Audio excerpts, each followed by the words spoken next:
Nakalagay po ba sa mas kinasaang transparency portal na ginawa natin, isa sa mga unang resolusyong pinasa natin, kaugnay sa budget, kung sino nag-propose individually nitong mga ito? Halimbawa po, I'll just pick at random, Your Honor. Yung 1 million increase ng Bureau of Treasury, agency? Proposal? Yan po ay galing po sa unprogrammed funds at inilipat ho natin sa program. Proposal po ba yan ng agency?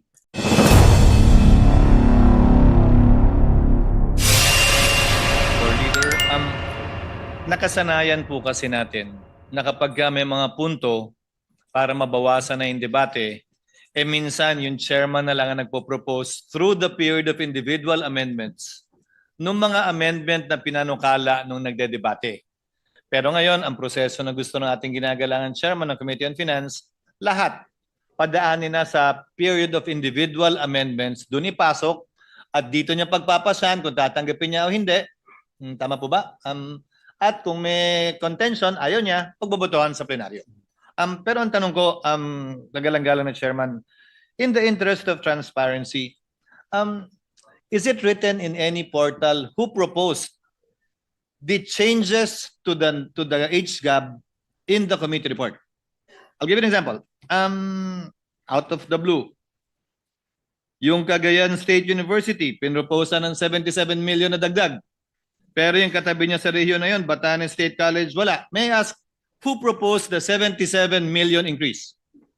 Is that in any of the portals that we have right now? Again, in the interest of transparency. Actually, yung mga proposals, we took into consideration rin yung mga proposals ng mga agencies. But as we always practice, mga agencies po magpapadala ho dito ng mga recommendations, what to increase, what to augment. So we consulted also with our vice chairman, we consulted also with the members through the technical working group. Kaya ho, nag-issue kami ng notice for the technical working group para doon natin mapag-usapan. In fact, si Senator JV was there, Senator Lauren was there, Your Honor, para mapag-usapan. is it your position that all of the proposed increases in the committee report were given by the agencies themselves? Halos lahat po. No. Halos lahat. All or not all? Halos lahat. What Halos about lahat. those that did not come from the agency? Kanino po nanggaling? Sino po ang proponent nun? May mga proponent po na galing po sa mga senators. Sino nga po at sino po ang nagpas? Sino yung proponent at sino yung nagpasya? Dahil yun po ang gagawin natin ngayon sa plenaryo, hindi po ba? Ipopropose sa floor, pagpapasyahan po ninyo. Kung hindi agree, pwedeng pagbotohan. So pwede po bang malaman, nakalagay po ba sa mas kinasaang transparency portal na ginawa natin, isa sa mga unang resolusyong pinasa natin, kaugnay sa budget, kung sino nag-propose individually nitong mga ito? Halimbawa po, I'll just pick at random, Your Honor. Yung 1 million increase ng Bureau of Treasury, agency? Proposal? Yan po ay galing po sa unprogrammed funds at inilipat ho natin sa program. Proposal po ba yan ng agency? Proposal ho ng technical working group nung pinag-usapan ho. Ano pong pangalan at address ni TWG? I mean, again, we want transparency, Your Honor, right? So we have to put it on the record. Yeah. Well, the whole changes involved in the committee report is about, according to you, 326 billion. So isn't it just proper and right that we know who the proponents are of these proposals? marami ho kasing mga proposals pinapadala ho sa amin in writing. In iba ho ay tinatry ho natin ma-accommodate by finding sources. So lahat naman ho yan in writing pinapadala ho Mr. Chairman, ulitin ko po ulit. Mr. President, I'm sorry. Wala naman pong problema eh. Ang tanong ko po, nakasulat po ba yan sa mas kinasaang transparency portal na nilabas ninyo kung kanino nang galing yung mga proposal na nilagay sa committee report ng Committee on Finance at sino po yung nag-approve? Hindi po pwedeng, alam mo yun, komite, Nakuha po. Opo. So again, at random, I presume the increase in the I'm choosing at random, Your Honor, really. The increase in the office of the president, Same agency proposal? Or Agency proposal ho yun. Agency the increase proposal. in the OVP? The restoration ho yan sa NEP. In-store ho So natin who sa NEP. proposed that? Did the agency propose that? Actually, may proposal ho si Senator Go doon sa restoration of the NEP. In fact, he proposed to even add more. No, that's the point I'm driving at, Your Honor. Again, given So all the of point, this naman ho, mayroong mga records na pinapadala ho. I agree, At Mr. President. compile naman namin. I agree, Mr. President. But And again, then during the technical working group, we go line by line also.